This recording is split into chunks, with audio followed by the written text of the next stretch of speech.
إن الحمد لله نحمده ونستعينه ونستغفره ونعوذ بالله من شرور أنفسنا ومن سيئات أعمالنا من يهده الله فلا مضل له ومن يضلله فلا هادي له وأشهد أن لا إله إلا الله وحده لا شريك له وأشهد أن محمدا عبده ورسوله أما بعد فقد قال الله تعالى في القرآن الكريم يا أيها الذين آمنوا اتقوا الله حق تقاته ولا تموتن إلا وأنتم مسلمون يا أيها الناس اتقوا ربكم الذي خلقكم من نفس واحدة وخلق منها زوجها وبث منهما رجالا كثيرا ونساء واتقوا الله الذي تساءلون به والأرحام إن الله كان عليكم رقيبا يا أيها الذين آمنوا اتقوا الله وقولوا قولا سديدا يصلح لكم أعمالكم ويغفر لكم ذنوبكم ومن يطع الله ورسوله فقد فاز فوزا عظيما أما بعد فإن أصدق الحديث كتاب الله وإن خير الهدي هدي محمد صلى الله عليه وسلم وشر الأمور محدثاتها وكل محدثة بدعة وكل بدعة ضلالة وكل ضلالة بالنار சர்வ புகழும் புகழ்ச்சியும் எல்லாம் வல்ல அல்லாஹ்வுக்கு சுப்ஹானஹு வ தஆலாவுக்கே சலாமும் சலவாத்தும் ஸல்லல்லாஹு அலைஹி வஸல்லம் அவர்கள் மீதும் சஹாபாக்கள் தாபீன்கள் தபஅ தாபீன்கள் நல்லோர்கள் எல்லோர் மீதும் என்றென்றும் எப்போதும் உண்டாகட்டுமாக. அன்புக்குரிய இஸ்லாமிய சகோதரர்களே, கொள்கை உறவா குருதி உறவா என்கிற ஒரு விடயம் இன்றைய சமூகத்தில் மார்க்க விடயங்களை முன்னெடுத்து செல்லுகின்ற போது ஒரு சில சிக்கல்கள் வருவதற்கு ஒரு காரணமாக அமைகின்றது. நம்முடைய ஊரிலே வளமையாக சில நடவடிக்கைகளே சடங்கு சம்பிரதாயங்களே மக்கள் ஈடுபட்டிருப்பார்கள்.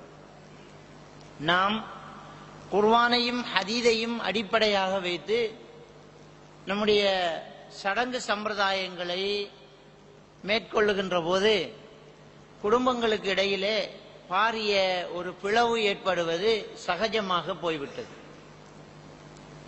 ஏனோ நம்முடைய கடந்த காலங்களிலே பரம்பரையாக தொண்டு தொட்டு சில வளமைகளும் பழமைகளும் இருந்து கொண்டிருக்கிறது. மார்க்கங்களில் சில விஷயங்கள், குடும்ப நடவடிக்கைகளில், நம்முடைய அன்றாட சடங்கு சம்பிரதாயங்களில் சில நடவடிக்கைகள் இப்படித்தான் ஊர் வளமை, இப்படித்தான் மூதாதையர்கள் செய்தார்கள், இப்படித்தான் இருந்தது என்று நம்முடைய எல்லா ஊர்களையும் சில வளமைகள் இருந்து கொண்டிருந்த நேரத்தில் மார்க்கத்தை அல்லாஹ் ரசூல் சொன்ன மாதிரி செய்ய வேண்டும் என்று முற்படுகின்ற போது சிலருக்கும் இடையில் முரண்பாடு ஏற்படுவது நம்மிடத்திலே தவிர்க்க முடியாத ஒன்றாக போய்விட்டது. தீன் என்பது அல்லாஹ்வுடைய கட்டளை, ரசூலுல்லாஹி ஸல்லல்லாஹு அலைஹி வஸல்லம் உடைய வாழ்க்கை வழிமுறை. இது இரண்டையும் அணுவாக பின்பற்றி வாழ்விலேதான் ஈருலக வெற்றியும் தங்கியிருக்கிறது என்ற ஏலான்கள் ஒலித்த போதிலும் அதை நடைமுறைப்படுத்துவதிலே மக்கள் பின்னடைந்திருந்த காலகட்டம்.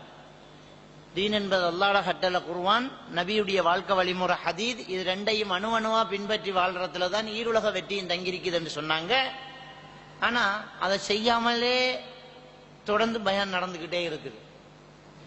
அணுவா பின்பற்ற போற நேரத்தில் குர்ஆனையும் ஹதீதையும் நாங்கள் நடைமுறைப்படுத்தப்படுற நேரத்தில் சில சிக்கல்கள் ஏற்படுது. இது என்ன புதுசா இருக்குது, ஊர்ல இல்லையே என்று ஒரு பிரச்சனை ஏற்படும் போது அந்த ஊர் பள்ளிவாசல்கள் எல்லாம் எதுக்க தொடங்குது, ஜம்மியத் உலமா எதுக்க தொடங்குது, அனைத்து பள்ளிவாசலும் எதுக்குது, குடும்பத்தில் உள்ளவங்க எதுக்குறாங்க, இவங்க புதுசா ஒரு மார்க்கம் சொல்ல வர்றாங்க, இவங்க புதுசா ஒரு விஷயத்தை சொல்றாங்க. உதாரணத்துக்கு நம்முடைய நிக்காஹ் திருமணம் என்ன புதுசா இருக்குது, நாம கல்யாண மனுஷன்னா ஒரு மௌலவி வந்து பெரிய ஒரு ஃபாத்தியா கொண்டு ஓதி அப்படித்தானே ரெஜிஸ்டர் நடத்துவோம். இது ஒன்றுமில்லையே, ஈஜாப் கபுல் மட்டும் நடக்குது, ஒப்புவிக்கிறாங்க, ஒப்பெடுக்கிறாங்க. என்னுடைய மகளை உங்களுக்கு உழவு மகரு கல்யாணம் முடிச்சு தரேங்கிறாரு, அவர் உங்களோட மகளை நம்ம மனைவியா எடுத்துக்கிறேங்கிறாங்க. அதோட முடிஞ்சு போகுது, ஒன்னையுமே காணலையே. ஜனாசா ஒரு மையத்தை அடக்க போனா அங்க வீட்டில இருந்தே பாத்தியா ஓத தொடங்கி போகும்போதே செலவாத்து சொல்லிக்கிட்டு மையத்தை அடக்கி போட்டு திரும்ப தல்கின்னு ஓதி வந்து மீண்டும் வீட்டில் ஒரு துவா ஒன்று ஓதி இப்படி ஏகப்பட்ட துவாக்களோட நடந்த இந்த சடங்கு சும்மா ஜனாசாவை கொண்டு வராங்க, சத்தமே இல்லை, அடக்கம் பண்றாங்க.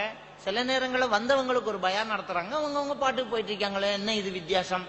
இப்படி ஒவ்வொரு விஷயத்திலும் முரண்பாடுகள் இருக்கிறதாக மக்கள் நினைக்கிறாங்க. நினைச்ச உடனேயே எடுத்து வைக்கிற ஒரு வாதம் என்னன்னு சொன்னா, உங்களுக்கு அல்லாஹ்வுடைய ஒரு வசனம் தெரியுமா? வஅத்தஸிமு பிஹபிலில்லாஹி ஜமீஆ, ஒற்றுமை என்னும் கயிற்றை பலமாக பற்றி பிடித்துக் கொள்ளுங்கள். இந்த வசனத்தை சொல்லுவாங்க. ஏன்னா இந்த வசனத்துக்கு இப்படித்தான் அர்த்தம் நமக்கு சொல்லிக்கிறாங்க. வஅத்தஸிமு பிஹபிலில்லாஹி ஜமீஆ, ஆல இம்ரானுடைய 102வது வசனம். ஒற்றுமை என்னும் கயிற்றை பலமா பற்றி பிடிச்சுக்கோங்க. அப்படித்தான் சுவரொட்டிகளை எல்லாம் அடிப்பாங்க. இந்த ஒற்றுமை என்னும் கயிறு அப்படி என்பது எங்க இருக்குது குர்ஆன்லங்கிறது இன்னொரு கேள்வி அடையாளம். ஒற்றுமையா இருக்கணும் அப்படிங்கிற ஒரு விஷயத்தை எடுத்து வைக்கிறாங்க. இது மார்க்கத்தில் ஒரு முக்கியமான ஒரு விஷயமேங்கிறாங்க. அல் ஃபித்னத்து அஷத்து மினல் கத்ல் என்ற ஒரு வசனத்தை எடுத்து வைப்பாங்க. ஜும்மாக்களை நீங்க கேட்பீங்க, மிம்பர்களை கேட்பீங்க. அல் ஃபித்னத்து அஷத்து மினல் கத்ல், ஃபித்னா என்பது கொலையை விட கடினமானது அப்படி சொல்லுவாங்க. எது ஃபித்னாவா? குடும்பம் ரெண்டாகிறது ஃபித்னா, ஊர்ல வித்தியாசமா ஒரு ஜும்மா ஓதுறது ஃபித்னா, எல்லாரும் ஒரு மாதிரி மையத்தை அடக்கும் போது நீங்க மட்டும் வித்தியாசமா ஒரு மையத்தை அடக்கிறது ஃபித்னா. அப்போ ஊர் ஒற்றுமையை குலைஞ்சு, இவனர் வந்தானுகள் ஊர் ஒற்றுமை குலைஞ்சு போச்சு. அப்போ நானா தம்பிக்குள்ள பிரச்சனை, பாப்பா மக்களுக்குள்ள பிரச்சனை, உம்மா மகளுக்கு இடையில பிரச்சனை, தாத்தா தங்கச்சி கடையில பிரச்சனை, சகலனுக்கும் இடையில பிரச்சனை, எல்லாம் பிரிஞ்சு இருக்கிறாங்க. அது பெரிய ஒரு பிரச்சனையா போகுது. கோர்ட்டு கேஸ், போலீஸ் கேஸ் எல்லாம் போகுது. இது கொள்கை பிரச்சனை இப்படி போகுது. அப்ப இதுக்கு என்ன செய்யறாங்க? பித்னா, இது ஒரு பெரிய பித்னா, இது கொலையை விட கடினம். அல்லாஹ் குர்ஆன்ல சொல்றாங்க, ஒற்றுமை என்னும் கயிற்று பலமா பற்றி பிடிச்சுக்கோங்க. எவ்வளவு ஒற்றுமையா இருந்துச்சு சமூகம் இப்படி என்று சொல்லி இன்றைக்கு பேசப்படக்கூடிய இந்த சந்தர்ப்பங்களுக்கு தான் இந்த கொள்கை உறவு அப்படிங்கிறது என்ன, நம்ம ஏற்கனவே ஒற்றுமையா இருந்த இந்த ரத்த உறவு அப்படிங்கிறது என்ன அப்படிங்கிறத ஒரு சில வரிகளை நாங்க இன்னைக்கு பார்க்கலாம். அன்புக்குரிய இஸ்லாமிய சகோதரர்களே, எல்லாத்துக்கும் முன்ன நான் ஒரு விஷயத்தை நம்ம தெளிவா புரிஞ்சு கொள்ளணும். இந்த மார்க்க விஷயத்துல சின்ன முரண்பாடுகள் வரும்போது ஒற்றுமையா இருந்த ஊரை குழப்புறானுகள் என்று சொல்றாங்களே, இது முதல்ல ஒரு பச்சை பொய். எங்க ஒற்றுமையா இருந்துச்சு நம்ம ஊரு? எந்த ஊர்ல ஒற்றுமையா இருந்து? ஆனா அரசியல் வந்தா வீட்டுக்குள்ளேயே அடிச்சுக்கிச்சா இல்லையா? அரசியல் மேடைகள்ல எவ்வளவு வசவம்பு, எங்க ஒற்றுமையா இருந்தோம்? அது பச்சை பொய், அது பச்சை பொய். அப்படியெல்லாம் ஒற்றுமையெல்லாம் இருக்கல. ஊருக்குள்ள எப்பவுமே சண்டை சச்சரவு. கோர்ட்ல போய் கேட்டா தெரியும். பொது பெயலி பிரச்சனை, சகலப்படி கடையில எவ்வளவு வந்து, தாத்தா தங்கச்சி கடையில, உம்மா மகனுக்கு இடையில, பாப்பா மகனுக்கு இடையில எத்தனை கேஸ காட்டு நான் கோர்ட்ல எவ்வளவு இருக்குது. என்னமோ இந்த எல்லாம் ஒற்றுமையா இருந்து இவங்க மட்டும் வந்துதான் எல்லாமே பிரச்சனையான மாதிரி ஒரு ஒரு பிக்சரா போடுறாங்க. சொல்லுவாங்கல்ல, பட்ட காலிலே படும் சுட்ட புண்ணிலே சுடும் என்று சொல்லுவாங்க. என்ன அது? பட்ட காலிலே படும் சுட்ட புண்ணிலே சுடும் என்று சொல்லுவாங்க. அதாவது நம்ம காலில் ஒரு காயம் இருக்குன்னு வச்சுக்கோங்க. அந்த காலில் ஒரு காயம் இருக்கிற நேரம் அந்த காயம் இருக்கிற இடத்திலேயே தட்டுப்படும். நடக்கும்போது அந்த இடத்திலேயே அடி விழும். இவ்வளவு நாளா நடக்கிறோம், இன்றைக்கு காயத்தோட இருக்கிறோம், அடி விழுது. இதைத்தான் இந்த பட்ட காலிலே படும் சுட்ட புண்ணிலே சுடும். உண்மையில என்ன யதார்த்தம் தெரியுமா? எப்போதும் தான் நம்ம காலில் அடி விழுது. நடந்துக்கு போகும்போது கால் தட்டுப்பட்டு தான் இருக்குது, எப்பவுமே தட்டுப்பட்டு தான் இருக்குது. அது ஒண்ணுமே இல்லை, அது வலிக்கிறதுனால அது விளங்குறதே இல்லை, தட்டுப்படுறதாகவே நம்ம கணக்கு எடுக்கிறது. எப்ப காயம் வருதோ அப்ப தட்டுப்படுறது தனியா தெரியுது வலிக்கிறதுனால. அதனாலதான் அந்த வார்த்தை வருகுது, பட்ட காலிலே படும் சுட்ட புண்ணிலே சுடும். எப்பவுமே ஊர்ல பிரச்சனை இருந்துகிட்டு தான் இருக்குது. இதை யாருமே கணக்கு எடுக்கிறது இல்லை. எல்லாருக்குள்ளேயும் பிரச்சனை. என்னையாம், அவங்க தாத்தா தங்கச்சி கடையில பெரிய பிரச்சனையாம், எல்லா பிரச்சனையாம் கோர்ட்லயாம். அது எல்லா நாளும் நடக்கிற பிரச்சனை. அரசியல்ல பெரிய ஒரு பிரச்சனை நடந்திருக்கும். இவன் அவனை ஏசுவான், அவன் இவன் ஏசுவான். ரெண்டு பேரும் அண்ணன் தம்பியா இருப்பான். அரசியல் முடிஞ்சா ரெண்டு பேரும் உண்டாவே போயிட்டே இருப்பான். திரும்ப அவன் இந்த கட்சிக்கு மாறிடுவான். அங்க சீட்டு கிடைக்கலன்னு இங்க வந்துடுவான். ஒத்துமையா இவரை தெரியுமா அப்படி என்று புகழுவான். இதெல்லாம் கண்டுக்கிறதே இல்லை. தனியா தெரியுது மார்க்க ரீதியான ஒரு விஷயம். ஊர் அதை எல்லாரும் திரும்பி பார்க்காங்க. இன்னும் ஒரு கூட்டம், புதுசா ஒரு பள்ளி, இவன் மட்டும் ஒரு வித்தியாசமான ஒரு கல்யாணம், சீதனம் இல்லாம பொண்ணெடுத்து வீட்டுக்கு கொண்டு வந்திருக்கிறான். வித்தியாசமான ஒரு கல்யாணம். எல்லா மையத்திலையும் ஆளு கொண்ட சொல்லிக்கிட்டு தான் இருக்கிறானுங்க. எல்லா பள்ளியிலும் உண்டாவா இருக்குது? எல்லா பள்ளியிலையும் கூட்டு ஓதுறாங்க. அப்படியா? ஒரு பள்ளியில சுபஹு தொழுதுட்டு லா இலாஹ இல்லல்லாஹ்னு 10 தடவை சொல்லிட்டு துவா ஓதுவான். இன்னொரு பள்ளியில அதை சொல்ல மாட்டான். ரெண்டு பேரும் ஒண்டா இருக்கானா? ஒண்டாவே இல்லை. கூட்டு துவாலாம் ஒண்டா இருக்குதா? அவன் இஷ்டத்துக்கு அவனுக்கு பாடமானத்தை துவா ஓதி ஆமீன் ரப்பில் ஆலமீன்ங்கிறான். இன்னொருத்தன் வேற மாதிரி ஒன்றை சொல்றான். ஒற்றுமையா இருக்கானுங்களா? இல்ல. பாங்குக்கு முன்னால சலவாத்து வித்தியாசமான சலவாத்து எல்லாம் சொல்லலாம். இன்னல்லாஹ் வ மலாயிகத்து யுஸல்லூன அலன் நபின்ற ஒரு பள்ளியில ஸ்டார்ட். இன்னொருத்தன் அல்லாஹும்ம ஸல்லி அலா முஹம்மதுன்னு சோட்டா உண்டு. இன்னொருத்தன் அல்லாஹும்ம ரப்பாதி தவதமான்னு. இப்படி வித்தியாசமாவே கொண்டு போறானே, அவங்க எல்லாருக்குமே ஆளுக்கொள்ளும் முரண்பாடு. அதெல்லாம் தெரியறது இல்லை. ஆனா நம்ம மட்டும் தனியா ஒன்றை செய்யறோம் இல்ல பாருங்க. அதை மட்டும் தனியா பாக்குறான். அதான் பெருசா தெரியுது. உண்மையிலேயே ஒற்றுமையா இருந்த சமூகத்துக்குள்ள ஒற்றுமை இல்லாம வேணுகள் பிரியிறான் இல்லைங்கிறது பச்சை பொய். அது ஒரு தப்பான ஒரு விஷயம். ரெண்டாவது விஷயம் பாருங்க, இந்த குர்ஆன் வசனத்தை விளக்கம் சொல்றாங்கல்ல, வஅத்தஸிமு பிஹபிலில்லாஹி ஜமீஆ. என்ன விளக்கம் சொல்றாங்க? ஒற்றுமை என்னும் கயிற்றை பலமாக பற்றி பிடித்துக் கொள்ளுங்கள் அப்படிங்கிறாங்கல்ல. எங்க இருக்குது ஒற்றுமை? பிஹபிலில்லா, அல்லாஹ்வின் கயிற்றை ஒற்றுமையாக பிடித்துக் கொள்ளுங்கள் என்றுதான் இருக்குது. ஒற்றுமை எனும் கயிற்றை பலமாக பற்றி பிடித்துக் கொள்ளுங்கள் என்றுதான் நம்ம எல்லாருக்குமே மனப்பாடம் இந்த குர்ஆன் வசனம். வஅத்தஸிமு பிஹபிலில்லாஹி ஜமீஆ. இந்த வசனத்துல என்ன இருக்குது தெரியுமா? வஅத்தஸிமு, ஒற்றுமையா பிடிச்சுக்கோங்க. பிஹபிலில்லா, அல்லாஹ்வோட கயிற்றை. எல்லோரும் ஜமீஆ, எல்லோரும் அல்லாஹ்வோட கயிற்றை ஒற்றுமையா பிடிங்க. ஒற்றுமை எனும் கயிற்றை பலமா பிடிச்சா அது என்ன? அது ஒற்றுமை எனும் கயிறுண்டா என்ன? அல்லாஹ்வின் கயிற்றை பலமாக பிடிச்சு கொள்ளுங்க. அதான் வசனமே. வஅத்தஸிமு பிஹபிலில்லாஹி ஜமீஆ வலா தஃபர்ரகு. தொடர்ந்து என்ன சொல்றான் அல்லாஹ்? பிரிஞ்சிடாதீங்க. எதுல பிரிஞ்சிடாதீங்க? எதுல பிரிஞ்சிடாதீங்க? ஒரு விஷயத்தை நம்ம தெளிவா சிந்திக்கணும். பெருமானார் ஸல்லல்லாஹு அலைஹி வஸல்லம் அவர்களுக்கு நபித்துவம் கிடைக்கிறதுக்கு முன்னால அவருடைய அந்தஸ்து அந்த ஊர்ல எப்படி இருந்துச்சு? அந்த மக்காவுல நம்ம எல்லாருக்குமே தெரியும். அமீன் என்றாங்க, நம்பிக்கைக்குரியவர் என்றாங்க. சாதிக் என்றாங்க, சித்திக் என்றாங்க, உண்மையாளர் என்றாங்க. அவர் உண்மை சொல்றவர், அவர் நம்பிக்கையானவர், அவர் நம்பினா மோசடி செய்ய மாட்டாரு அப்படியே அவரைத்தான் எல்லாரும் மதிச்சிருந்தாங்க. இந்த ஹஜ்ஜுக்கு இந்த கஅபத்துல்லாவை என்ன செஞ்சாங்க? புனர் நிர்மாணம் செய்யறாங்க. அப்ப நபித்துவம் கிடைக்கிறதுக்கு முன்னால புனர் நிர்மாணம் செய்யற நேரத்தில் அந்த ஹஜர் அஸ்வத் கல்லை கலட்டி வச்சுட்டு இப்ப புனர் நிர்மாணம் செஞ்சு சரியா கரெக்டா அந்த இடத்துல அந்த ஹஜர் அஸ்வத் கல்லை வைக்கணும். அதை தூக்கி வைக்கிறதுக்கு கோத்திரங்களுக்குள்ள சண்டை வந்துச்சு.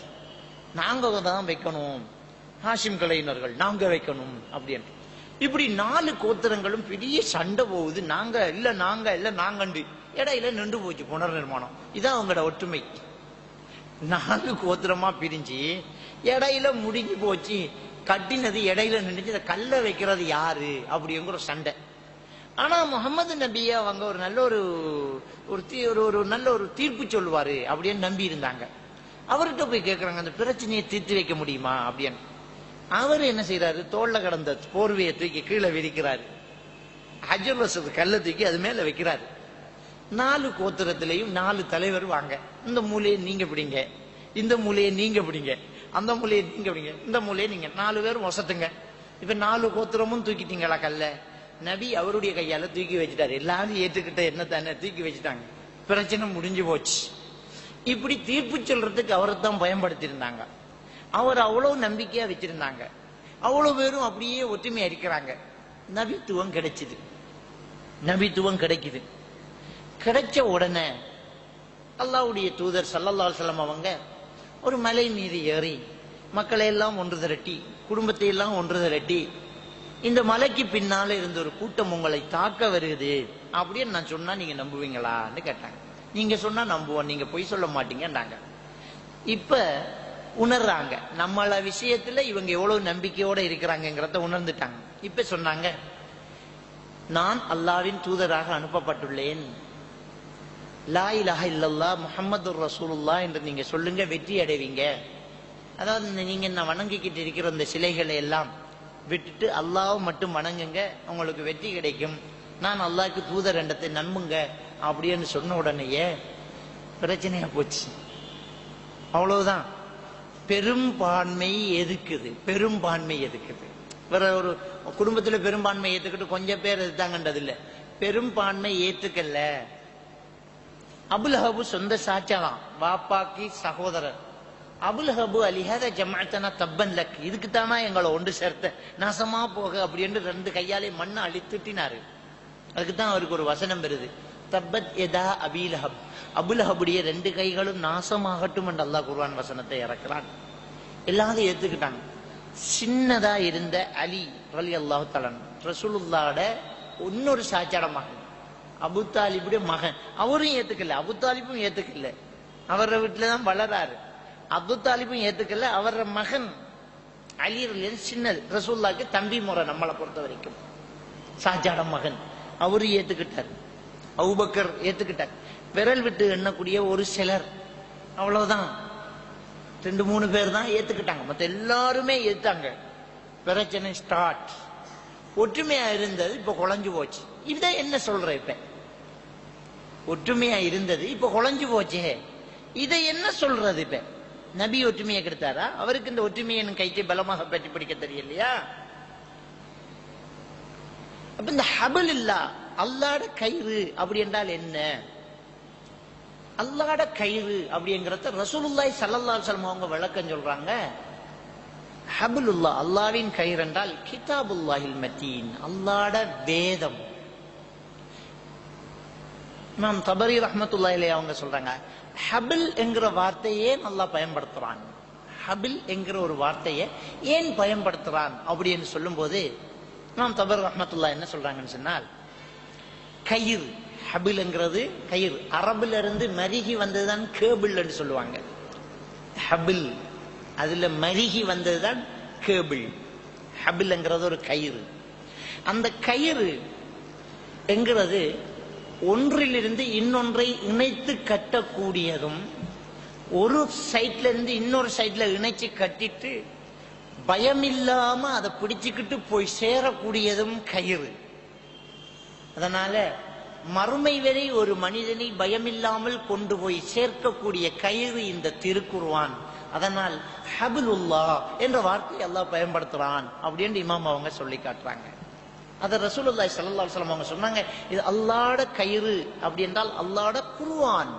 இந்த மனிதனை மறுமை வரை சொர்க்கம் வரை கொண்டு போய் சேர்க்கும். அவன் தைரியமாக விழாமல் அதையே பிடிச்சுக்கிட்டு அசையாமல் வழி தவறாமல் நேரிய பாதையில் போய் சேர முடியும். அப்படிங்கிறதுக்காக அந்த கயிறு அப்படிங்கிற ஒரு வார்த்தையை அல்லாஹ் பயன்படுத்துறான். அந்த கயிற்றை எல்லாரும் பலமா பற்றி பிடிச்சு கொள்ளுங்க. வலா தஃபர்ரகு, நீங்க பிரிஞ்சிடாதீங்கிறான் அல்லாஹ். நீங்க பிரிஞ்சிடாதீங்க. அப்ப எங்க பிரிஞ்சிடாதீங்க? இந்த குர்ஆனை விட்டுட்டு வேற வேற பகுதிகளால பிரிஞ்சிடாதீங்கிறான். அப்ப இதை தப்பா விளங்குறாங்க. எல்லாரும் ஒற்றுமையா இருக்கும் அப்படின்னு. வழிகாட்டுலையா ஒற்றுமை? தப்பான கருத்துக்கள்லையா ஒற்றுமை? அப்ப ஒற்றுமைங்கிறது குர்ஆன்ல ஒற்றுமை, ஒரே கொள்கையில ஒற்றுமை. அதான் ஒரு முக்கியமான ஒரு விஷயம். அப்ப பெருமானார் ஸல்லல்லாஹு அலைஹி வஸல்லம் அவங்க அதுக்கு முன்னாடி இவங்க பாக்குற மாதிரி ஒற்றுமையா தான் இருந்தாங்க. சாச்சாட வீட்டுல இருக்கிறாங்க, சாச்சாட பிள்ளைகளோட நல்லா பேசுறாங்க, அங்க இருக்கிற உத்துபா, ஷைபா, அபு ஜஹில் எல்லாரும் நல்லா இருக்கிறாங்க. வஹி வந்துச்சு, அல்லாட கயிறை பலமா பற்றி பிடிச்சுக்கிட்டாங்க, மற்றவங்க கையை விட்டுட்டாங்க. சண்டை எதுக்குறாங்க, சும்மா சாதாரண எதிர்ப்பெல்லாம் கிடையாது, கொல்றாங்க. சுமையா ரலியல்லாஹு தஆலா அன்ஹா அவர்கள் தான் முதல்ல உயிர் நீத்த ஒரு பெண்மணி. சுமையா ரலியல்லாஹு தஆலா கொல்றாங்க. அடி வயிற்றுல அவருடைய மர்ம உறுப்பில் அம்பால குத்தி அபுஜஹில் கொல்றான். அபுஜஹிலுடைய தந்தைக்கு அடிமையா இருந்தவங்க தான் சுமையா ரலியல்லாஹு தஆலா. உயிரை எடுக்கிறாங்க. அப்ப கூட உயிரை போற சந்தர்ப்பத்துல கூட ஈமான்ல உறுதியாக இருந்தாங்க. ஒற்றுமைன்ட்டு இல்லையே, ஒற்றுமைன்ட்டு அவங்க இருந்தாங்களா? இல்ல, இவங்க கொள்கை விட்டுட்டு போகவே இல்லையே. இஸ்லாத்தோட தானே இருக்கிறாங்க, ஈமானோட தானே இருக்கிறாங்க. ஏலாண்டுட்டாங்களே. அதே மாதிரி தானே யாசிர் ரலியல்லாஹு தஆலா அவங்க 2ஆக கிழிக்கப்பாங்க. அவங்க கணவர் சுமையா ரலியல்லாஹு தன்னுடைய கணவர் யாசிர் ரலியல்லாஹு தஆலா, அந்த குடும்பமே ஒரு பெரிய ஒரு தியாக குடும்பம் பாருங்க. யாசிர் ரலியல்லாஹு தஆலா சாதாரணமான ஒரு கொடுமை இல்லை. மக்கள் மன்றத்தில் 2 ஒட்டகங்கள் கொண்டு வரப்பட்டு 2 ஒட்டகத்திலையும் அவருடைய 2 கால்களையும் கட்டி 2ஐயும் எதிர் திசையில ஓட்டி அவருடைய மேனிய அப்படியே 2ஆ கிழிச்சி அவருடைய உயிர் பிரியுதே. அதுவரைக்கும் அவங்க அந்த கொள்கையில உறுதியாகவே இருந்தாங்களே. பிலால் ரலியல்லாஹு தஆலா அன்ஹு அவங்க ஒரு அடிமைங்க. அவரை கேட்கறதுக்கே ஆள் இல்லை, யாருன்னு கேட்கறதுக்கே ஆள் இல்லை, பார்க்கறதுக்கு ஆள் இல்லை, ஒரு அடிமை. அந்த அடிமையாக இருந்து இஸ்லாத்தை ஏற்றுக்கிட்டு அதுல எவ்வளவு உறுதியா இருக்கிறார். அவர் அந்த கலிமாவை விட சொல்லி சித்திரவதை செய்யறாங்க. சாதாரணமானது இல்லை, கிடையாது.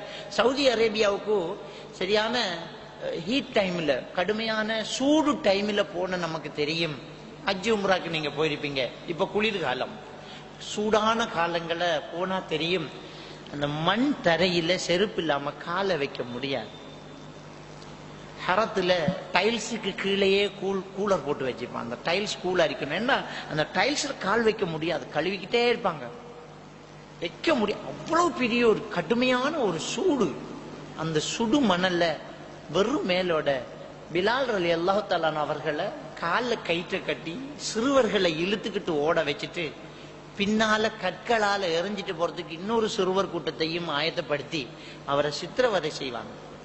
சஹாபாக்கள் பார்த்துட்டு வந்து சொல்லுவாங்க, யா ரசூலல்லாஹ், நம்முடைய சகோதரர் எப்படியெல்லாம் கொடுமை பண்றாங்க, அல்லாஹ்ட உதவி வெறும் பொறுமையாக இருங்க என்றுதான் ரசூலுல்லாஹ்வால சொல்ல முடியுதே தவிர அதை தடுக்கிற அளவுக்கு முடியல.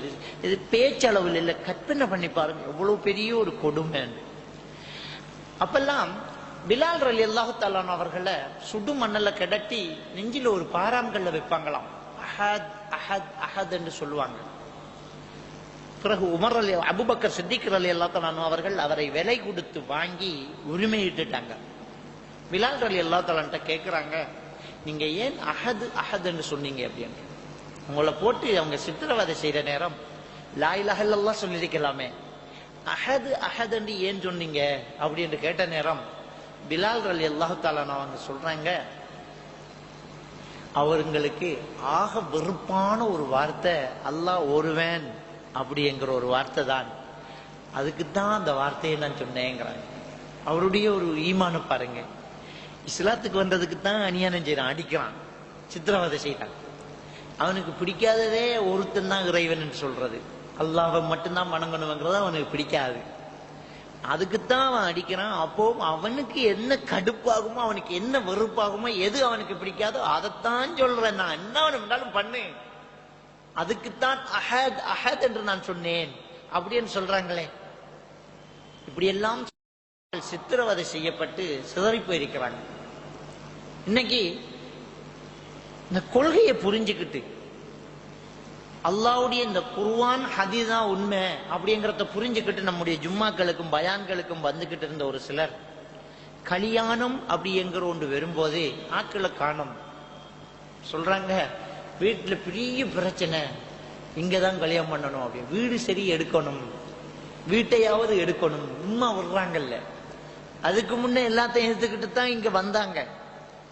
நம்மளோட நோட்டீஸ் பங்குறது, நம்ம ப்ரோக்ராம்களுக்கு நிக்கிறதெல்லாம் எல்லாத்தையும் ஏத்துக்கிட்டு உம்மா பாப்பா எல்லாம் சொல்லுவாங்க, என்னடா நீ வஹாபிக்காரன் பயானுக்கு போற, தௌஹீதுக்காரன் பள்ளிக்கா போறானே, அங்க போவோம் உங்களுக்கு ஏழுமா அப்படின்னு பைபோஸ்ல வந்தவன் கல்யாணம் என்று வரும்போது உம்மா அழுகுறாங்களாம். அவங்களாம் சிலருக்கு சீதனை கூட வேண்டிட்டு போறான், சிலர் ஒரே ஒரு பொம்பளை பிள்ளை இருக்கிற இடத்த பார்த்து கல்யாணம் பண்றான், சிலர் ரகசியமா சீதனை வாங்குறான், வெளியில எல்லாம் தெரியாது, உள்ளால வாங்குறான். சொத்துக்கள் என்று வரும்போது, பொறுமதி என்று வரும்போது அவன் அப்படியே போறான் பாருங்க, அந்த கொள்கையை தூக்கி எறிஞ்சிட்டு போயிட்டே இருக்கிறான். ஆனா முஸ்அப் இப்னு உமைர் ரலியல்லாஹு தஆலா அவங்க எப்படிப்பட்டவங்க தெரியுமா? அவங்க ஒரு தெருவுல வந்துட்டாங்கன்னு சொன்னால், சந்தைக்கு முஸ்அப் இப்னு உமைர் வந்துட்டார் அப்படிங்கிறது அங்க நிக்கிறவங்களுக்கு எல்லாம் தெரிஞ்சு போகும். முஸ்அப் வந்துட்டார் அப்படின்னு சொல்லுவாங்க. ஏன் சொல்லுவாங்க? அவரு பூசிக்கிட்டு வர அந்த மனத்தை வேற யாரும் காசு கொடுத்து வாங்க முடியாது, அவ்வளவு வசதிக்காரர். அவர் வந்த உடனே தெருவில் தெரிஞ்சிடும் முஸ்அப் வந்துட்டார் அப்படின்னு எல்லாரும் திரும்பி பார்ப்பாங்களாம். நேரத்துக்கு ஒரு உடுப்பு மாத்திக்கிட்டு ரொம்ப வசதியா வாழ்ந்தவர் தான் முஸ்அப் இப்னு உமைர் ரலியல்லாஹு தஆலா. அவரை பற்றி ஹப்பாப் இப்னு அரத் ரலியல்லாஹு தஆலா அவங்க சொல்றாங்க, இந்த முஸ்அப் இப்னு உமைரை பற்றி இவ்வளவு பெரிய வசதிக்காரராக இருந்தவர். இஸ்லாத்தை ஏற்றுக்கிட்ட உடனேயே குடும்பத்தால அவருக்கு ஒரு தடை விதிக்கிறாங்க. நீ இதை விட்டுட்டு வந்தாதான் உனக்கு சொத்துல பங்கு அப்படிங்கிற. நம்ம ஆக்களுக்கு கல்யாணம், சீதனம், அற்ப வீடு, ஒரு வீடு வள வேண்டோடனே விட்டுட்டு போறாங்க. ஆனா முஸ்அப் இப்னு உமைர் ரலியல்லாஹு தஆலா அன்ஹு இஸ்லாத்துக்கு வந்தோடனே வசதியா இருந்தவர்கிட்ட இதை விட்டுட்டு வந்தா தான் உனக்கு சொத்துல பங்கு அப்படின்னு சொன்னோடனே எனக்கு இதை விட பெரிய பங்கு இஸ்லாம். அந்த பொறுமதி தெரியுது பாருங்க. இது எல்லாத்தையும் விட பொறுமதியானது எனக்கு இஸ்லாம். உங்க சொத்தை நீங்க வச்சுக்கோங்க அப்படின்னுட்டு முஸ்அப் இப்னு உமைர் ரலியல்லாஹு தஆலா அன்ஹு அவர்கள் நபிகள் நாயகம் ஸல்லல்லாஹு அலைஹி வஸல்லம் அவர்கள்ட்ட இருக்கிறாங்க. வஹியை எழுதி வஹியை மனப்பாடம் பண்ணக்கூடிய ஒரு பொறுப்புல முஸ்அப் இப்னு உமைர் ரலியல்லாஹு இருக்கிறாங்க. ரொம்ப ஏழ்மை நிலையில நபிகள் நாயகம் ஸல்லல்லாஹு அலைஹி வஸல்லம் அவர்களுக்கு பக்கத்திலேயே தன்னுடைய கூடுதலான காலத்தை கழிக்கணும் என்று வாழ்ந்துகிட்டு இருக்கிறாங்க. அவ்வளவு பெரிய வசதியா இருந்தவர் கீழே வாரதுதான் கடுமையான ஒரு கஷ்டம். ஒரு ஏழை திடீரென்று ஒரு பணக்காரன் ஆகலாம். ஆனால் ஒரு பணக்காரன் ஏழையானால் அவள் ரொம்ப பெரிய ஒரு கஷ்டம். அவனுடைய வாழ்க்கை முறை, அவனுடைய வளமை முறை, இதெல்லாமே மாறணும். இதையெல்லாம் பொருட்படுத்தாமலே முஸ்அப் இப்னு உமைர் ரலியல்லாஹு தஆலா அவங்க மாறிக்கிட்டே இருக்கிறாங்க. மதீனாவிலிருந்து கஅபத்துல்லாஹுக்கு உம்ராவுக்காக வந்தவங்கள இடையில நபிகள் நாயகம் ஸல்லல்லாஹு அலைஹி வஸல்லம் அவங்க சந்திச்சு ஒரு உடன்படிக்கை செய்யறாங்க. அந்த உடன்படிக்கையில அவங்க கேட்டுக்கிறாங்க, குர்ஆனை நன்றாக ஓத தெரிந்த சிலரை தாங்க, நாங்க அங்க போய் பிரச்சாரம் பண்றோம் என்று கேட்டதுக்கு முஸ்அப் இப்னு உமைர் ரலியல்லாஹு தஆலா அவர்கள் உட்பட சில சஹாபாக்களை ரசூலுல்லாஹி ஸல்லல்லாஹு அலைஹி வஸல்லம் அவங்க கொடுக்கறாங்க. முஸ்அப் இப்னு உமைர் ரலியல்லாஹு தஆலா அவர்கள் போய் மதீனாவுல பெரும் பெரும் தலைவர்களை எல்லாம் சந்தித்து இந்த வஹியை சொல்லி சொல்லி இந்த குர்ஆன்களை ஓதி ஓதி ஓதி நிறைய பேர் இஸ்லாத்துக்கு வந்துட்டாங்க. ஹிஜ்ரத்து போகும்போது இஸ்லாமிய பூமியாக மாறுறதுக்கு மிகவும் ஒரு பொருத்தமான ஒரு காரணியாக முஸ்அப் இப்னு உமைர் ரலியல்லாஹு தஆலா இருக்கிறாங்க. ஹப்பாப் இப்னு அரத் ரலியல்லாஹு தஆலா அவங்க சொல்றாங்க, நாங்களும் ஹிஜ்ரத்து போய்த்தோம். யுத்தம் நடக்கிறது. உஹது யுத்தம் இரண்டாம் தடவை ஒரு யுத்தம் நடக்குது. முதலாவது பத்ர் யுத்தம் நடந்து போச்சு. உஹது யுத்தம் நடக்கிறது. முஸ்அப் இப்னு உமைர் ரலியல்லாஹு தஆலா அவர்களும் எங்களுடைய யுத்தத்துல பங்கெடுக்கிறாங்க. யுத்தத்துல அவரும் பங்கெடுக்கிறாங்க. இன்னும் சில சோழர்களும் பங்கெடுக்கிறாங்க. ஆரம்பத்துல யுத்தம் முஸ்லிம்களின் பக்கம் ஒரு வெற்றியாக மாறி நபி அவர்களுடைய ஒரு வார்த்தை புரியப்படாத ஒரு காரணத்தினால் மீண்டும் முஸ்லிம்களிடத்தில் சில இழப்புகள் ஏற்படுது. ஆனா முஸ்லிம்கள் தான் வென்றதே. சிலர் சொல்லுவாங்க முஸ்லிம்கள் தோல்வி, முஸ்லிம்கள் தான் வென்றதே, ஆனா இழப்புகள் அதிகம். யுத்தம் முடிந்து போனது. யுத்தம் நடந்த இடங்களிலே ஆங்காங்கே உயிர் நீத்த தோழர்களுடைய உடம்புகள், சஹாபாக்கள், நபிகள் நாயகம் ஸல்லல்லாஹு அலைஹி வஸல்லம் அவர்களும் அந்த மரணித்து போன சஹாபாக்கள் எல்லாம் அடையாளப்படுத்தப்பட்டு கொண்டிருக்கின்றார்கள். ஜனாசாக்கள் அடையாளப்படுத்தப்படுத்த அதை சுமந்து கூடாரங்களுக்கு கொண்டு போவது, அடக்கம் செய்யக்கூடிய இடங்களுக்கு கொண்டு போவது, இப்படியான காரியங்களிலே ஈடுபட்டு கொண்டிருக்கிறார்கள். காயப்பட்ட தோழர்களுக்கு தண்ணீர் கொடுப்பது, மருந்து செய்வது போன்ற விடயங்களிலே பெண்கள் ஈடுபட்டு கொண்டிருக்கின்றார்கள். ஒவ்வொரு நபி தோழருடைய இந்த ஜனாசாவுக்கு அருகிலே போய் அவர் யார் என்று பார்த்ததும் அங்கு ஒரு நபி தோழர் சத்தமாக அவரை பெயர் சொல்லி கதுஸ்து ஷஹீத ஃபுலான் இப்னு ஃபுலான், இன்னார் ஷஹீத் ஆகிவிட்டார் அப்படின்னு சொல்லி சத்தம் போடுவாங்க. இன்னார் ஷஹீத் ஆயிட்டாங்க அப்படின்னு சொல்லுவாங்க. அப்போ ஒவ்வொரு நபி தோழராக அதை சொல்லிக்கிட்டே இருப்பாங்க. அப்பதான் முஸ்அப் இப்னு உமைர் ரலியல்லாஹு தஆலா அவர்கள் ஷஹீத் ஆயிட்டாங்க அப்படின்னு சொல்லப்பட்டது. சொல்லப்பட்ட உடனே ஹப்பாப் இப்னு அரத் ரலியல்லாஹு தஆலா அவர்கள் சொல்றாங்க, முஸ்அப் வரும்போதே நான் மரணித்தால் என்று கவனாடை கொண்டு வந்திருக்கிறார். அவருடைய கவனாடை, அந்த கவனாடை எடுத்து அவருடைய ஜனாசாவை நாங்கள் மூடுகிறோம். அதை தலையை மூடினால் கால் தெரிகிறது, காலை மூடினால் தலை தெரிகிறது. இது வேறு யாருக்காவது வந்தால் அது சாதாரணமான ஒரு விஷயம். மக்காவிலேயே மிகப்பெரிய ஒரு வசதிக்காரருக்கு மையத்தை மூட துணி போதாத ஒரு நிலைதான் வேதனையான ஒரு விடயம் என்று ஹப்பாப் இப்னு அரத் ரலியல்லாஹு தஆலா அவர்கள் அழுதார்கள். இவ்வளவு பெரிய ஒரு தியாகம். சொத்துக்களை இந்த கொள்கைக்காக தூக்கி எறிந்தார்கள் அந்த தோழர்கள். ஆனால் இன்றைக்கு இந்த கொள்கையை உறவுக்காக பிடிச்சுக்கிட்டு இருக்காங்க. உம்மா அழுகுறாங்களாம், பாப்பா அழுகுறாங்களாம். இந்த காசு கண்டு வந்தோடனே கொள்கையை காணல, ஆனா கொள்கை கண்டு வந்தோடனே காசை தூக்கி எறிந்தார்கள் நம்முடைய மூதாதையர்கள். இப்படி பிளவுகள் நபிகள் நாயகம் ஸல்லல்லாஹு அலைஹி வஸல்லம் அவர்களுடைய காலத்துல ஆரம்பத்துல இருந்துச்சு. பாப்பா ஒரு பக்கம், மகன் ஒரு பக்கம், உம்மா ஒரு பக்கம், மகள் ஒரு பக்கம், நானா ஒரு பக்கம், தம்பி ஒரு பக்கம், இப்படித்தான் போராட்டங்கள் நடந்துகிட்டு இருந்துச்சு. இதை என்ன சொல்றது? அல்லாஹ் தஆலா சொல்றான், வலா தஃபர்ரகு, பிரிஞ்சிடாதீங்க அப்படின்னு சொல்றது எதுல? நீ வேணுமெண்டா கபுர வணங்கு, நீ வேணுமெண்டா கத்தும் போது, நான் வேணுமெண்டா இப்படி இருக்கிறேன், ஆனா நாம் ஒத்துமையா இருப்போம், ஒண்டா சாப்பிடுவோம். இது ஒற்றுமை இல்லை. குடும்பத்தில் ஒரு மையத்து, அதுல கத்தம் மோதப்படுது, கத்தத்துக்கு வாங்க, அது கத்தத்துக்கு நம்பர மாட்டோம். பாத்தியால மோதறல்ல, பாத்தியால மோதறல்ல, நீங்க சும்மா வந்து சாப்பிட்டுட்டு போங்க, விருந்துதான். இப்ப அதான் ரெண்டு போறது. அவ்வளவுக்கு நாங்க வளைஞ்சு கொடுக்கிறோம் மார்க்க விஷயத்துல. சிலருக்கு 7ஆம் கத்த மோதறல்ல, 7வது அண்டைக்கு ஒரு மாடரத்து கொடுக்குறோம். கேட்கணும், அதை என்ன 7வது அண்டை கொடுக்கறது, ஒரு 10வது அண்டை கூட. அப்ப இப்படி வளைஞ்சு கொடுக்கிற ஒரு மார்க்கம் வருகிறது. இதுக்கு அவங்க சொல்ற பேரு ஒற்றுமை. குடும்பத்தை இப்படி பிரிக்கிறேன், ஒத்துமையா இருக்கணும் அப்படின்னு. அல்லாஹ் தஆலா குர்ஆன்ல வலா தஃபர்ரகு, பிரிஞ்சிடாதீங்க என்று சொன்னது எதில் என்றால், ஒரே கொள்கையில இருந்துகிட்டு குர்ஆன்ல நீங்க பிரிஞ்சு போய்த்திடக்கூடாது, இதுல ஒற்றுமையா இருங்க சொல்லிட்டு அல்லாஹ் தஆலா தொடர்ந்து சொல்றான். அந்த வசனத்துல எவ்வளவுதான் சொல்றாங்க, வஅத்தஸிமு பிஹபிலில்லாஹி ஜமீஆ, ஒற்றுமை எனும் அல்லாஹ்வின் கயிற்றை பலமாக பற்றி பிடித்துங்கோங்கிறத மட்டும் சொல்றாங்களே தவிர மற்றதை சொல்றாங்க இல்லையே. தொடர்ந்து அல்லாஹ் என்ன சொல்றான் பாருங்க. தொடர்ந்து அல்லாஹ் தஆலா சொல்றான், வذ்குரு நிஅமத்தல்லாஹி அலைக்கும், உங்களுக்கு அல்லாஹ் தந்த நிஅமத்தை கொஞ்சம் நினைத்து பாருங்கள்.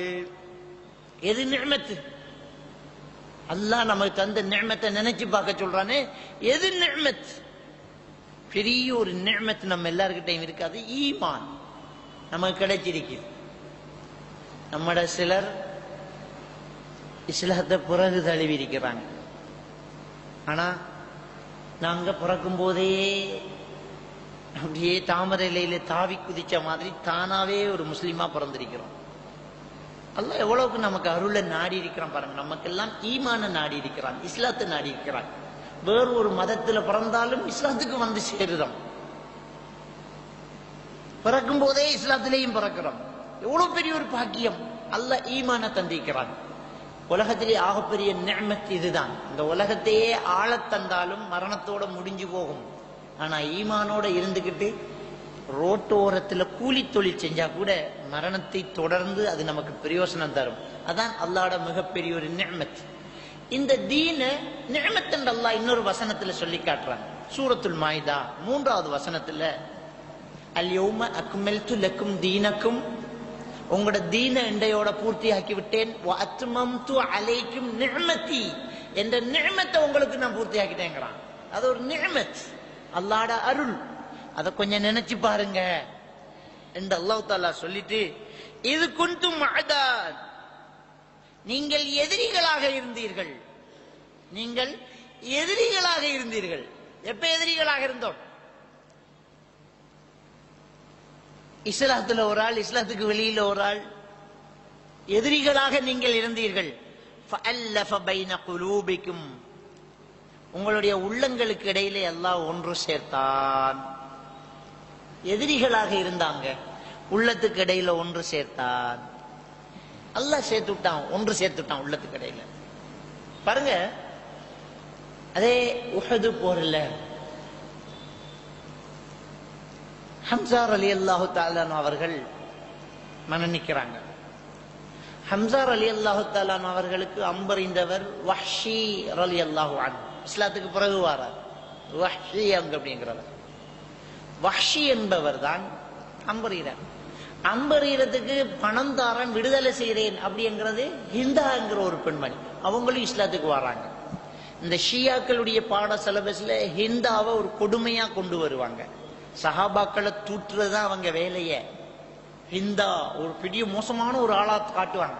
அவங்க ஒரு நபி தோழி, அல்லாஹ் அவர்களை பொருந்து கொண்டு விட்டார்.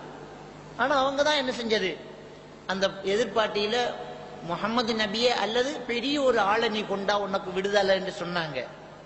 வஹ்ஷி என்கிறவர் நானும் எதுவாச்சும் பண்ணி நானும் விடுதலை ஆகணும்னு வந்தாரு. ஹம்சா ரலியல்லாஹு தான் அம்ப விட்டுட்டாரு. 2 பேருமே இஸ்லாத்துக்கு வந்துட்டாங்க. பிறகு அவர் மௌத்தா போயிட்டாரு. 2 பேருமே இஸ்லாத்துக்கு வந்தாங்க. அல்லாஹ்வுடைய தூதர் ஸல்லல்லாஹு அலைஹி வஸல்லம் சொல்றாங்க, நாளை மறுமையில அல்லாஹ் 2 பேரை பார்த்து சிரிப்பானாம். ஒருத்தர் கொன்றவர், இன்னொருவர் கொல்லப்பட்டவர். 2 பேரும் சொர்க்கத்துக்கு வர்றதை பார்த்து அல்லாஹ் சிரிப்பானாம். இஸ்லாத்துக்காக ஒரு ஆள் போராடினார், எதிரியா இருந்த ஒருத்தர் அவரை கொண்டார், அவர் சொர்க்கம் ஷஹீத். எதிரியா இருந்தவர் திரும்ப இஸ்லாத்தை தழுவுறார், அவரும் மறு சொர்க்கம் போறார். அல்லாஹ் 2 பேரையும் சொர்க்கத்துக்கு அனுப்புறான். கொன்றவரும் சொர்க்கம், கொல்லப்பட்டவரும் சொர்க்கம். அப்படின்னு இந்த சஹாபி இஸ்லாத்துக்கு வந்துட்டார் பாருங்க. அல்லாஹ் தஆலா கபூல் செஞ்சிட்டான். 6 பேர் எதிரியா இருந்தவங்க. இவரை பிடிக்காது, வஹ்ஷிய பிடிக்காது, ஹம்சாவை கொலை செஞ்சவர் அப்படின்னு பிடிக்காது, இஸ்லாத்துக்கு வந்துட்டார். ஃபஅல்லஃப பைன குலூபி, உங்களோட உள்ளத்துக்குள்ள அல்லாஹ் ஒற்றுமையை கொண்டு வந்துட்டான். திரும்பியும் அவரோட சலாம் சொல்லி உண்டாத்தான் இருக்கிறாங்க. இஸ்லாத்துக்கு வந்துட்டார், உண்டு. நேரத்தோட எதிரி, இப்ப எல்லாரும் ஒண்டா இருக்கிறாங்க. நபிகள் நாயகம் ஸல்லல்லாஹு அலைஹி வஸல்லம் சொல்லுவாங்க, இந்த வஹ்ஷி என்கிற அந்த நபி தோழரை பார்த்து சொல்லுவாங்க, அடிக்கடி அவருக்கு ரசூலுல்லாஹ்வுடைய பக்கத்துல நிக்கணும்னு ஆசை. ரசூலுல்லாஹ் சொல்லுவாங்க, எனக்கு முன்னுக்கு அடிக்கடி வாரத்தை கொஞ்சம் குறைச்சிக்கோங்க. உங்களை பார்த்தோன்னே எனக்கு சாச்சாட ஞாபகம் வருது, அழுகையா வருது அப்படின்றாங்க. அதனால அவங்க சொல்றாங்க, வஹ்ஷி அவங்க சொல்றாங்க, நான் செய்தது எவ்வளவு பெரிய ஒரு அநியாயம், பெரிய ஒரு ஆளை கொலை செஞ்சிட்டேன். இதுக்கு பிராயச்சித்தமாக நான் ஒரு பெரிய ஒரு எதிரியை கொல்லணும். பொய்யன் முசைலமாவோடு யுத்தம், அவர் கங்கணம் கட்டிக்கிட்டாங்க. எப்படியோ இவனை நான் எந்த கையால கொல்லணும், அப்பதான் அதுக்கு பிராயச்சித்தமாகும் அப்படின்னு உமர் ரலியல்லாஹு காலத்துல நடந்த யுத்தத்துல பொய்யன் முசைலமாவை கொல்றாங்க. வஹ்ஷி ரலியல்லாஹு தஆலா அந்த ஹாஜத்தை நிறைவேற்றாங்க. அப்ப ஃபஅல்லஃப பைன குலூபிக்கும், உங்களோட உள்ளங்களுக்கு இடையில அல்லாஹ் ஒன்று சேர்த்தான். நீங்க எதிரிகளாக இருந்தீங்க. ஃபஅஸ்பஹ்தும் பிநிஅமதிஹி இஹ்வானா, நீங்க அல்லாஹ்வுடைய அருளினால் சகோதரர்களானீர்கள். அல்லாஹ்வுடைய அருளினால் என்றால் என்ன? அல்லாஹ்வுடைய அந்த மார்க்கத்தால சகோதரர்கள் ஆயிட்டீங்க. நீங்க நேரத்தோட எதிரிகள், அல்லாஹ்வுடைய மார்க்கம் உங்களுக்குள்ள வந்தோடனே சகோதரர்கள். எப்படி இந்த கொள்கை உறவு வருதுன்னு பாருங்க. நேரத்தோட எதிரிகள், அல்லாஹ்வுடைய இந்த மார்க்கம் வந்தால் சகோதரர்கள். அல்லாஹ்வுடைய இந்த மார்க்கம் வரும்போது சொந்த உறவுகள் கூட எதிரிகளாக இருந்திருக்குது. சொந்த உறவுகள் கூட எதிரிகளாக இருந்திருக்கு. அபூபக்கர் சித்திக் ரலியல்லாஹு தஆலாவுடைய மகன் அப்துர் ரஹ்மான் ஆரம்பத்தில் இஸ்லாத்தை தழுவல, யுத்தத்தில் எதிர்ப்படையில வந்தார். அப்புறம் இஸ்லாத்தை தழுவிட்டார். பாப்பாவும் மகனும் பேசிட்டு இருக்கிறாங்க. பாப்பா கிட்ட சொல்றார், பாப்பா அன்றைய யுத்தத்தில் நானும் வெட்டிக்கிட்டே வந்தேன், என் வாழ் நீட்டுகிற தூரத்தில் உங்கள் கழுத்து தெரிந்தது, பாப்பா வாச்சே என்று விட்டுட்டேன் அப்படின்னாங்க. பாசம் வந்து தடுத்துட்டு அப்படின்னு. ஆனா அபூபக்கர் சித்திக் ரலியல்லாஹு தஆலா அவர்கள் சொன்னார்கள், மகனே உனக்கு கிடைச்ச சந்தர்ப்பம் எனக்கு கிடைக்கல. உனக்கு வாழ் நீட்டுற தூரத்தில் என்ற கழுத்து தெரிஞ்சிருக்குது, பாப்பாவே என்று விட்டிருக்கிற. இது மாதிரி எனக்கு கிடைச்சிருந்தால் மகனே என்று நான் விட்டிருக்க மாட்டேன், நீ அல்லாஹ்வுடைய விரோதி, உன்னை வெட்டியிருப்பேன் என்கிறாங்க. கொள்கை உறவு அப்படித்தான் இருந்துச்சு. குருதி உறவு பிறகு இஸ்லாத்துக்கு வந்ததுக்கு அப்புறம்தான் உறவு. அது யார் பெத்த பிள்ளையா இருந்தாலும் உறவு. இக்ரிமா ரலியல்லாஹு தஆலா அபூஜஹலுடைய மகன் இக்ரிமா ரலியல்லாஹு தஆலா ரசூலுல்லாஹ்வை கொல்லணும் என்று தலைக்கு பேரம் பேசி திரிஞ்சவன். அதனால அவனுடைய கூச்சல் எது தாங்க முடியல. ரசூலுல்லாஹி ஸல்லல்லாஹு அலைஹி வஸல்லம் அவர்கள் கண்டடத்தை வெட்ட சொல்லிட்டாங்க. இக்ரிமா ரலியல்லாஹு தஆலா இஸ்லாத்துக்கு வரதுக்கு முன்னே அவரை போட சொல்லி மேலிடத்திலிருந்து மரண தண்டனை விதிக்கப்பட்டாச்சு. போட்டு தள்ள சொல்லி மக்கா வெற்றி. மக்காவில் இருந்த மக்கள் எல்லாம் பயந்து போயிருக்கிறாங்க. முகமது நபி இடத்துல ஆட்சி போயிடுச்சு, நம்மளை என்ன பண்ண போறாங்களோன்னு பயந்து போயிருக்கிறாங்க. ஆனால் பெருமானா ஸல்லல்லாஹு அலைஹி வஸல்லம் அவங்க ஒண்ணுமே பண்ணல, எல்லாருக்கும் அதே உரிமைகளை கொடுத்தாங்க. 2 பெண்கள் இஸ்லாத்தை தழுவ வராங்க. நபிகள் நாயகம் ஸல்லல்லாஹு அலைஹி வஸல்லம் அவர்கள் முன்னிலையில் கலிமாவை சொல்லி இஸ்லாத்தை ஏற்றுக்கிட்ட போது அதுல ஒரு பெண்மணி, என்னை தெரிகிறதா, நான் யார் தெரியுமா, உங்களுடைய மிகப்பெரிய ஒரு எதிரி இக்ரிமாவுடைய மனைவி நான் தான் அப்படின்னு சொல்லி சொல்றாங்க. சொல்லிட்டு என்னுடைய கணவர் எங்கே மறைந்திருக்கிறார் அப்படிங்கிறது எனக்கு தெரியும், அவரை இஸ்லாத்தில் இணைய செய்வது என்னுடைய பொறுப்பு, அவருக்கு விருப்பம், நீங்க அவருக்கு விட்ட கொலை உத்தரவை மட்டும் திருப்பி எடுத்துடுங்க, நான் அவரை கூட்டி கொண்டாந்து சேர்க்கிறேன் அப்படிங்கிறாங்க. அவருக்கு கொடுத்த கொலை உத்தரவை திருப்பி எடுங்கிற, நான் கொண்டாந்து சேர்த்துடுறேன் அப்படின்னாங்க. அப்ப ரசூலுல்லாஹி ஸல்லல்லாஹு அலைஹி வஸல்லம் அந்த மக்கள் மன்றத்திலே சொல்லிட்டாங்க, அவங்க கூட்டிக்கு வர போறாங்க, இக்ரிமாவை யாரும் கொல்லாதீங்க, விட்டுடுங்கன்னு சொல்லிட்டாங்க. இந்த பெண்மணியும் வேகமா கணவனை தேடி போயிட்டாங்க. அது ஒரு பெரிய ஒரு வரலாறு. கணவனை கூட்டிக்கிட்டு வராங்க. இந்த கொள்கை உறவு எப்படி இருக்குன்னு பாருங்க. கணவனை இஸ்லாத்துக்கு எடுத்தா தான் இவருக்கு உரிமை ஆகுது, இவ இப்ப இஸ்லாத்துக்கு வந்திருக்கிறான். இடையில ஒரு தடவை அவர் மனைவியோடு சேர பார்க்கிறார். அந்த பெண்மணி அனுமதிக்கல, நீ காவீர், நீ இஸ்லாத்தை தழுவினதுக்கு அப்புறம் தான் என்ன தொட முடியும் அப்படி என்றுதான் கூட்டிட்டு வராங்க. எதிரியா இருந்தவரை நெருக்கிக்கிட்டு இருக்காங்க. நபிகள் பெருமானா ஸல்லல்லாஹு அலைஹி வஸல்லம் அவர்கள் சஹாபாக்களுக்கு ஒரு கட்டளை இட்டாங்க, இக்ரிமா வந்துகிட்டு இருக்கிறார், ஊருக்குள்ள இக்ரிமா வந்துகிட்டு இருக்கிறார், அவருக்கு முன்னால அபூஜஹில யாரும் திட்டாதீங்கன்றாங்க. இந்த மனசு ஒரு மூமினுடைய, ஒரு முஸ்லிமுடைய மனசு, அபூஜஹில் காவிர் தான், அபூஜஹில் விரோதி தான், அவருக்கு முன்னால செல்லாதீங்க, அவர் முன்னால அவர் வாப்பாவை திட்டாதீங்க அப்படின்னு சொல்றாங்க. இக்ரிமா ரலியல்லாஹு தஆலா அன்ஹு இஸ்லாத்துக்கு வந்துட்டாங்க. சஹாபாக்கள் அவரும் எவ்வளவு ஒற்றுமையாக இருக்கிறாங்கன்னு பாருங்க. பிறகு உமர் ரலியல்லாஹு தஆலாவுடைய காலத்தில் ஒரு யுத்தத்தில் இக்ரிமா ரலியல்லாஹு தஆலா அவர்கள் முஸ்லிம்கள் அணியில போய் போராட்டத்தில் ஈடுபட்டு இருக்கிறாங்க. கடுமையான வெட்டுக்காயங்கள், ரத்தம் ஓடிக்கிட்டு இருக்குது. யுத்தத்தில் காயப்பட்டவங்களுக்கு தண்ணி கொடுக்கிறது, கட்டு போறதுக்காக பெண்கள் ஓடிக்கிட்டே இருக்கிறாங்க. இக்ரிமா ரலியல்லாஹு தஆலா அவர்கள் வெட்டுக்காயத்தோடு குற்றுயிரா கிடக்கிற நேரத்துல ஓடி போய் தண்ணி கொடுக்க போறாங்க. அவங்களும் தண்ணி தண்ணி என்கிறாங்க. பெண்கள் ஓடி போய் தண்ணியை கொடுக்கிற நேரத்துல இன்னொரு நபி தோழரும் பக்கத்துல வெட்டப்பட்டு தண்ணி என்கிற நேரம் இக்ரிமா ரலியல்லாஹு தஆலா அவர்கள் முதல்ல அவரை கவனிங்க அப்படி என்று விட்டு கொடுத்தார்கள். அவர்கிட்ட போயிட்டு திரும்பி வரும்போது இக்ரிமா ரலியல்லாஹு தஆலா அவர்கள் ஷஹீதாகி விட்டார்கள். இதான் கொள்கையுறம். சுப்ஹானல்லாஹ்.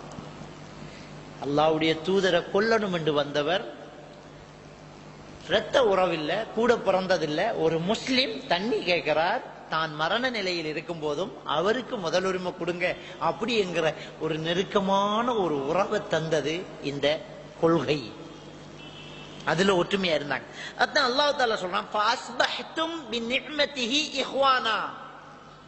அல்லாஹ்வுடைய இந்த மார்க்கத்தை வைத்து, அல்லாஹ்வுடைய இந்த அருளினால், அல்லாஹ்வுடைய அருளினால் என்றால் அல்லாஹ்வுடைய இந்த மார்க்கத்தினால் நீங்கள் சகோதரர்களானீர்கள். வேற பெற்றதுக்கு இல்ல, வாப்பா உம்மா பெற்றதுக்கு இல்ல, அதுவும் சகோதரன் தான். இந்த மார்க்கத்துக்காக நீங்கள் சகோதரர்களானீர்கள். அதுக்கு முன்ன வகுந்தும் அலா ஷஃபா ஹுஃப்ரத்தின் மினன் நார், நரகத்தின் விளிம்பில் இருந்தீர்கள். அல்லாஹ் தஆலா சொல்றான். இதெல்லாம் சேர்த்துதான் அந்த வசனம். ஒற்றுமையின் கைட்டை பலமா பட்டி பிடிச்சு கொண்டு முட்டையா விடுறாங்களே, இதெல்லாம் சேர்த்துதான் மொத்த வசனம்.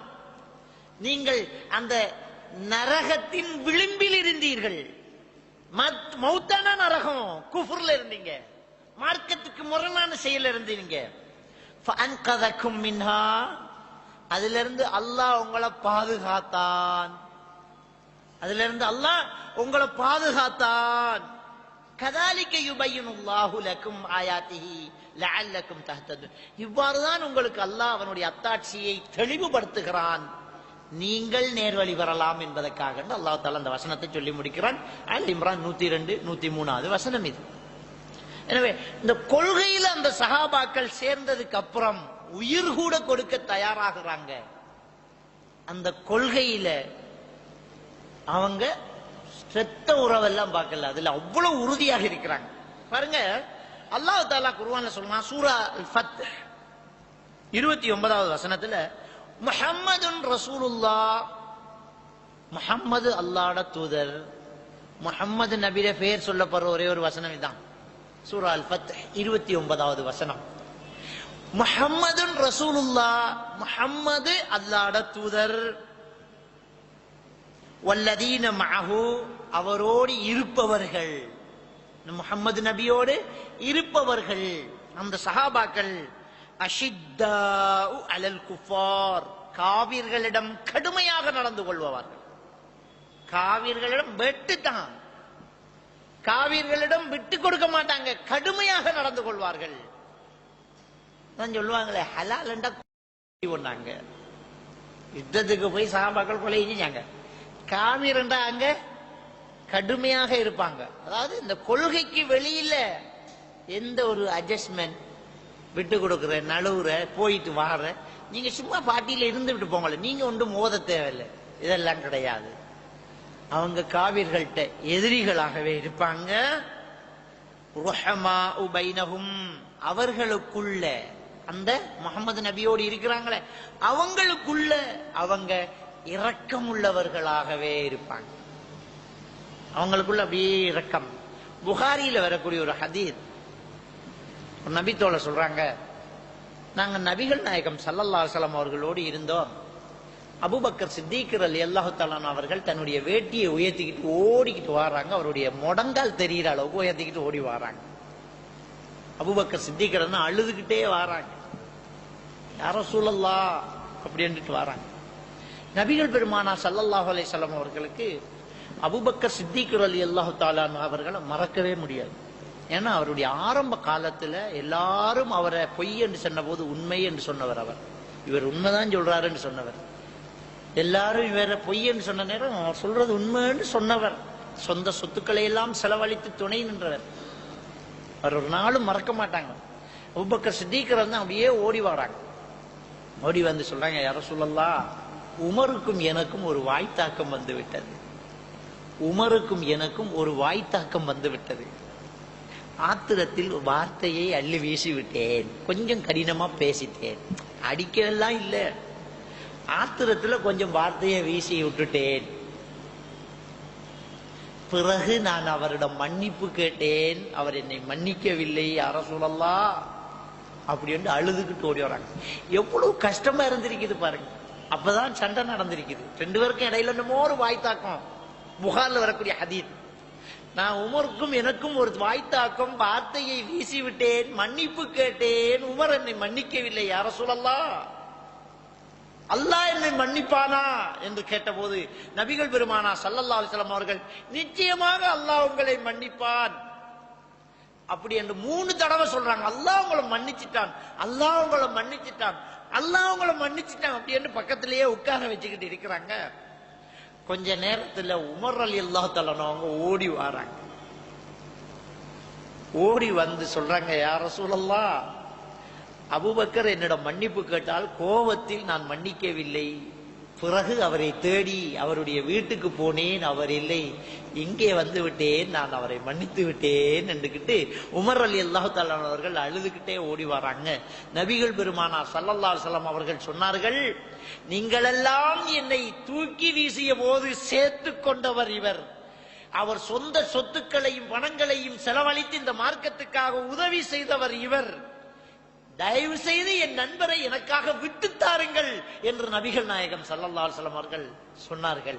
இது புகாரியில வரக்கூடிய ஹதீஸ். அந்த தோழர்களுக்கு இடையிலே எந்த அளவுக்கு நெருக்கம், எவ்வளவு உறவு இருந்திருக்கிறது பாருங்க, எவ்வளவு நெருக்கம். கொஞ்சம் வாய்த்தாக்கம் வந்து கொஞ்சம் பேசின உடனேயே மன்னிப்பு கேட்டு மன்னிக்காததுக்கு அழுகுறாங்க, மன்னிப்பு கொடுக்கறதுக்கு தேடி போய் இல்லாததுக்கு அழுகுறாங்க. இவ்வளவு நெருக்கமான ஒரு உறவு இந்த கொள்கை உறவு. இந்த கொள்கைக்காக அவ்வளவு உறவுகள், அவ்வளவு நெருக்கம், அவ்வளவு தியாகம். நபிகள் பெருமானார் ஸல்லல்லாஹு அலைஹி வஸல்லம் அவர்களுடைய சபைக்கு ஒரு விருந்தாளி வர்றார். அவருக்கு இரவு நேர சாப்பாடு கொடுக்கணும், இரவு சாப்பாடு கொடுக்கணும். பெருமானா ஸல்லல்லாஹு அலைஹி வஸல்லம் அவர்கள் ஒரு நபி தோழரை அழைத்து, அந்த கொள்கை உறவை பாருங்க, என்னுடைய மனைமார்களில் எந்த வீட்டுக்காவது போய் ஒரு ஆளுக்கு இரவு சாப்பாடு கொடுக்க ஏதாவது இருக்கிறதான்னு கேட்டுட்டு வாங்கன்னு அனுப்பி விட்டாங்க. எல்லா பெண்கள்கிட்டையும் அன்னைக்கு இரவு சாப்பாடு இல்லை. அதான் நபியுடைய வீட்டு நிலைமையா இருந்திருக்கிறது. அவங்க வந்து சொல்றாங்க, எல்லாரும் சொல்றாங்க, மாய்ந்தனா இல்லல்மா, தண்ணியை தவிர வேறொன்னும் இல்லைன்னு சொல்லிட்டாங்க யா ரசூலல்லாஹ் அப்படின்னு. ஒரு நபி தோழர் எழுந்து, அவருடைய பெயர் ஹதீஸிலே வரவில்லை, அவர் எழுந்து சொன்னார்கள், யா ரசூலல்லாஹ், உங்கள் விருந்தாளியை நான் கண்ணியப்படுத்துகிறேன் என்றார்கள். ஸல்லல்லாஹு அலைஹி வஸல்லம் அவர்களும் அனுப்பிவிட்டார்கள்.